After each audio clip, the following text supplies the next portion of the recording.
Only on News 5 tonight, they are all over the internet. Car and truck listings flooding online buy and sell sites like eBay, but many of them are far from legit. She said, "I'm sorry I had to tell you this, but this was pretty much fraud."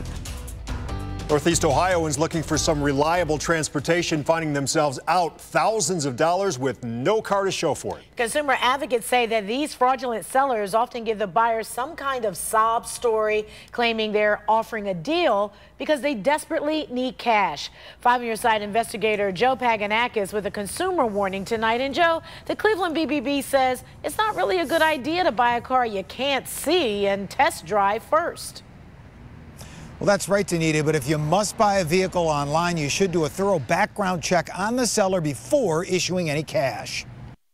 I was literally in tears. I was in my kitchen talking to her, and I was just crying through the whole thing. Latrice Goodwin of Cleveland and her husband Antwon are still coping with the trauma of getting scammed out of $2,000. They were hoping to buy this 2011 Honda Accord for $1,000, listed on what they thought was eBay Motors from a woman in the Army who allegedly lost her husband 3 months earlier. She was selling her car because she was already in base and was about to get ready to get shifted out within the next few days, she said. Latrice sent the $1,000 as instructed using eBay gift cards, sending the code numbers on the back via email. However, a day later, the seller told her there was a problem. But then another email turned around and hit me back up saying that, oh, now you need another $1,000 for a shipping fee. Latrice sent in the shipping fee, but the seller told her she'd now have to pay state taxes.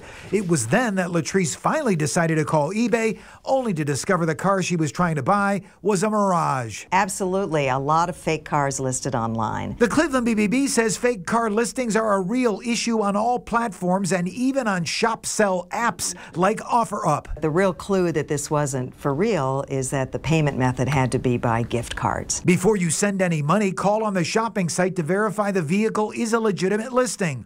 Also, check on the seller's contact information. In the email address the seller's using, you could Google that online and see if other people are reporting that they got scammed by the same person. A painful lesson that has Latrice issuing a warning. Really be careful. Really look into all these details and these things first before you really just go buying cars. The BBB says that sale price is another clue that 2011